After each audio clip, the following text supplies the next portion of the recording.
All right, ladies and gentlemen, today we're going to be talking about unconditional branching. So again, unconditional means it's not adding conditions in. So we're not going to be talking about if or if something happens then this. It's just going to be unconditional. So you're just going to insert numbers in to make it so that the labels and the jump labels, which we will talk about today, will work in your program. Okay, and we'll discuss what you need to have. Okay, so let's take a look. First off, what is branching?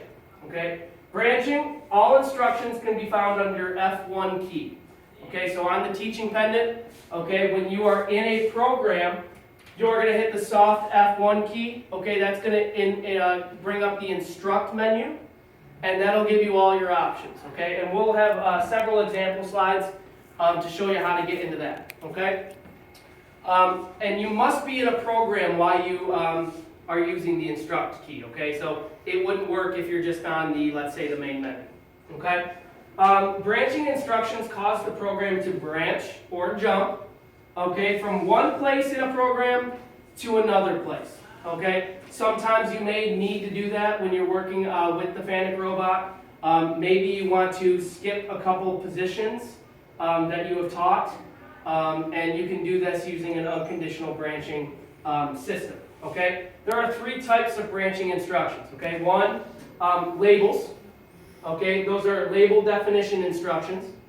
Unconditional branching instructions and conditional branching instructions. We're only going to be talking about the first two, okay? So our chapter objective here, unconditional branching instructions. Here. Okay, so when you are in a program, okay, here's where your instruct menu will be. Imagine this is your teaching pendant. F1 would be your first soft key that would bring up the instruct menu. Notice you have several options.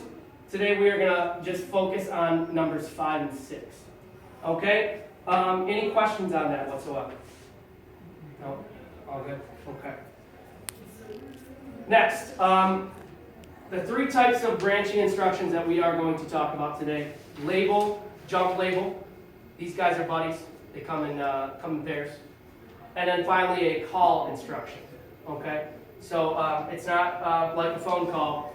It's a type of a logic.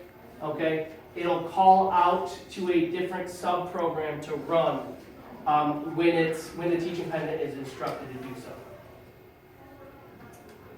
So branching instructions enable a program to have logical flow, right? Whenever we create a program, whenever we write code, it's usually from the top down, right? 1 before 2, 2 before 3, so on and so forth. So a branching instruction kind of keeps that flow going. Come on, a question? No. No? Okay. In other words, these instructions will determine the next step to be executed on a program or in a program environment. Branching instructions come in two forms. You got unconditional and conditional. And again, tomorrow we'll talk about the conditional side. We're only going to mainly focus on our unconditional. So first off, let's look at label. Label marks the location in a program that is the destination of a program branch. A label is defined using a label definition instruction. Most of you may have worked with the teaching pendant before, and you may have hit the instruct key, and you may have seen the LBL button. Okay, that defines a label. Okay, you hit that to create a label in your program. Okay, you can actually comment your label. So if Sima wants to use a label, she can actually put a little comment that, hey, it's Sima's label. Don't mess with it. I like that number. Okay? And we can look at that in a little bit. I mainly want to focus on, looking at and putting in those type of unconditional branches in the programs. Okay, we'll look at the comments in a little bit. So here is, first off, your label. So when you go into the instruct menu, you'll hit label, jump label, and you will select label. Okay? It's going to come up with 2 brackets. Okay, and it's going to ask you to put in a variable. Okay, this variable is any number. Okay, any number you want. You can comment it as well. You have 16 characters, okay? So don't label it, a long sentence. Don't make a sentence. Label it something so you know what it is, but it's not going to take up more than 16 words, okay? Or letters, I'm sorry. So here's a nice little example of a label in a small little program. The label is the instruction line in which the program jumps, okay? So it's the line in which the program jumps, okay? If we kind of imagine what was going on here, obviously if we ran this program, it would start from where? Most likely line 1, right? And as we go down and as the robot is performing its positional duties, okay, it would hit label and jump label, okay? Now these two guys are buddies. What it would do was it would see this jump label and it would jump to the place in the program that has the label. The label with the same what? Same with the same number, right? The logic there from one number to the same number. Okay, so it looks like this program here would do what? Looks like it would skip this line here, right? It would jump down the label. And then what would happen here at this label, you think? It would keep going, right? Because label is the instruction line in which the program jumps. Okay? It doesn't kick it back to the jump label. Okay? It's the instruction line in which the program jumps. Okay? So, if we look at, oops, and I went a little too far. If I look at the jump instructions for jump label, okay? Jump label has the same look as label, okay? Has 2 brackets, okay? You are going to fill in a variable. 9 times out of 10, okay, you are going to put in what? The same number as the label that you inserted, okay? So let's just look at a couple of small things. So using jump label, the program jumps to another line regardless of input or output. Okay, so there's no if statement or then statement needed. It'll literally just jump right to the label line. Okay? It's a 2-part instruction, so if you have a jump label in your program, you must have a label. If you have a label, you must have a jump label. 2 peas in a pod, they come together. Okay? Secondly, jump label is the instruction that causes the program to jump. It jumps to the label. The label is the instruction line that jumps. Okay? Label is the instruction line of the program jumps to. So if you look at this here, guys, if you read this down here, what would happen? If I started on line 1, you guys know that it's top down. That's how the program runs. What does your robot do? First, it checks this condition, right? Conditional, right? If, so something happens. Now, if this direct input is off, what's going to happen? The robot knows, or you've told it, to unconditionally move where? From jump label to label, but the label that has the same number. So where would it go? To my 4th line, right? The highlighted line. Okay? It would skip all this information. Okay? It wouldn't jump label to 2 because it's past that, right? And it would simply just finish out the program, right? Does this label 2 make the program jump to this label 2? No. It's literally just works its way back down. Okay? Any questions on that? No? Excellent. Now, if we have another unconditional branching instruction. It's called the call instruction. Okay, kind of sounds exactly what it kind of means exactly what it sounds like. It's going to call out to a subprogram. Okay, and what it's going to do is it's going to take that subprogram's information and run it. Okay, so let's see exactly what it means. Instruction to send program flow out to a subprogram. Okay? When the called program finishes executing, it returns to the main program at the first instruction after the call program was executed. Okay? So for example, if I was in my program, Mr. Folks, and I put a unconditional call, I would go to the instruct menu, select call, and it would ask me what program would you like me to call in Mr. Folks' program. Let's say if I wanted to call Quan's information, okay? I would select Quan, and then I would run Mr. Folks' program. Mr. Folks' program would run top down, okay? And when it gets to the call Quan, what would happen? It would go right to Quan's program, run all his information. Once the information has been ran, what would happen? It would come back to Mr. Folks' program, and it would pick up in the line of code right after the call was put in. Okay?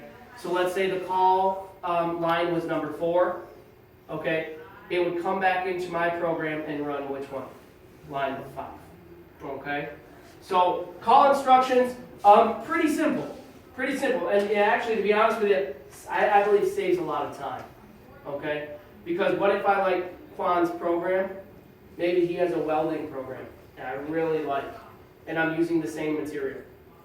Would it make sense for me to create a program out of scratch? No, it would be good for me to create a program and then call his instructions, right? And then that would be great. Maybe do a jump label, right? What does a jump label do you think? Probably loops the program, doesn't it? Label the jump label, and then it can keep going back and forth. As long as what? We talked about label, jump label. It will loop as long as what happens? Not quite. Think about the logic. Jump label makes the program do what? Go to the label, right? So what would have to be in your program? How would you have to structure it? The label would have to come first, and then the jump label, right? Because as we go down, if the teaching pendant sees jump label down here, it would jump back to the beginning, right? Label, okay? And we'll do a couple examples here just now, just so we can kind of get used to seeing what a jump label and label does, okay? So I have screen captured a couple teaching pendant screenshots, and we'll kind of walk through the logic, okay? Here's a nice example of a call program included with what? Label, jump label, just kind of as I was just briefly talking about. So it looks like this line of code would do what? It would start here, okay? Would this line of code jump to here? No, it would simply just kind of bypass it for the time being. It would go where? It would call program A, so it would call out to program A. It would run all of program's A material, and then come back where? Come back into the program, go to the next line. Call program B. It would go out to program B, run all the material and information in there. It would come back and be where? The 4th line to call program C. Run all that information, and then it would come back where? Come back to our program, and it would do what? Read the next line of code that tells it to do what? Jump label back to its label, since they have the same numbers. And what would happen here? Once the teaching pendant hit jump label, it's back up here now. And how do programs run? Top down, right? What would happen? It would loop back over, right? Call program A would happen again, then call program B, then program C, and then what? Jump label. So is this program, this teaching pendant program, going to run forever? Absolutely. It would run forever unless we do what? Dead man switch and all that good stuff. Okay? So let's real quickly look at a couple examples.